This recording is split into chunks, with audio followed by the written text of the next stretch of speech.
In this video, I'll show you how to fix your Insignia TV in case it does not work and the red LED light that is located under it is flashing. This can be the cause of many different issues, and I'll show you how to fix it. Let's start with the easiest trick.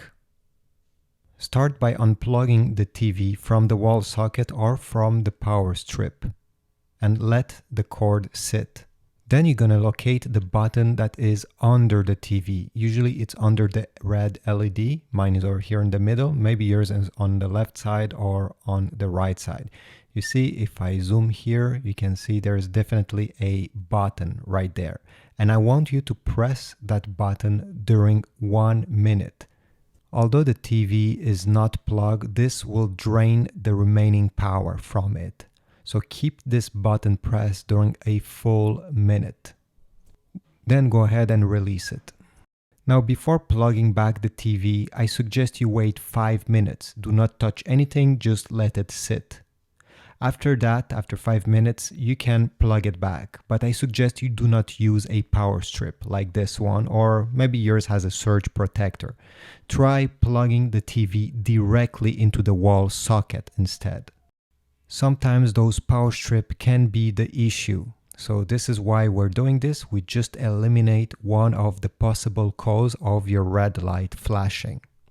And now it's time to turn on your TV. Turn it on using the power button located under the TV. Do not use the remote control.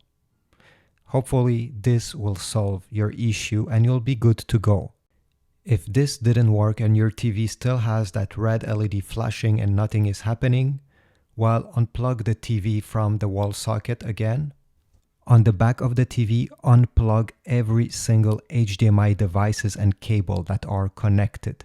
Here I have a Chromecast, but maybe you have a Roku TV, an Apple TV, PlayStation, whatever. Just unplug everything. After doing this, go ahead and connect the TV back into the wall socket, turn it on, and see if it works. If it works, connect back each HDMI cable one by one. So connect one, then check and see if the TV is still working, then connect the second one. This way you're gonna find the one that is causing an issue. Sometimes one of these devices or one of the HDMI port is causing this problem. If nothing changed and the TV still has that red LED blinking, I suggest you take the remote control of the TV and all the other remote controls from the other devices that are connected to your TV. So a Roku stick, Chromecast, again, maybe your Apple TV remote control. Take those remotes, remove the batteries, and then press this power button during 30 seconds.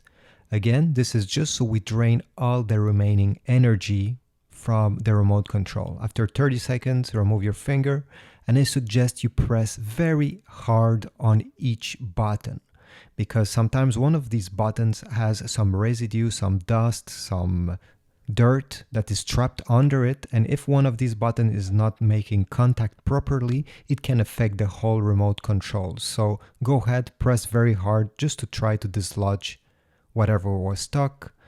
Then put back the batteries, and I suggest you use brand new batteries because again, this could be one of the issue causing this problem. Even if you have still a bit of juice left in your batteries, if they're not full or almost full, some remote control won't work properly, unfortunately. Okay, now once you're done, go ahead, power on the TV, and if it's not working, try to do the same exact thing I just showed you with the other remote controls of the devices that are connected to your TV. Now, if nothing is working that I just showed you, the problem could be a hardware problem where you cannot simply fix it without opening the TV. There's many different components making a TV, and many of them, when they're failing, can cause this red blinking LED.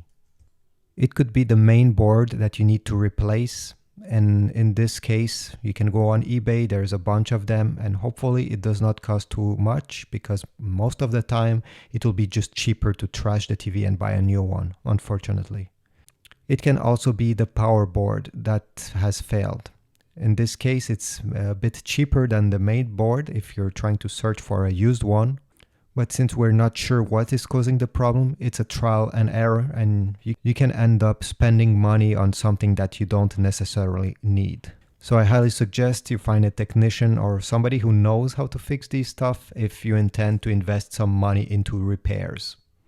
If this worked, or if you have another trick, please write a comment down below. I'm sure it will be useful to somebody.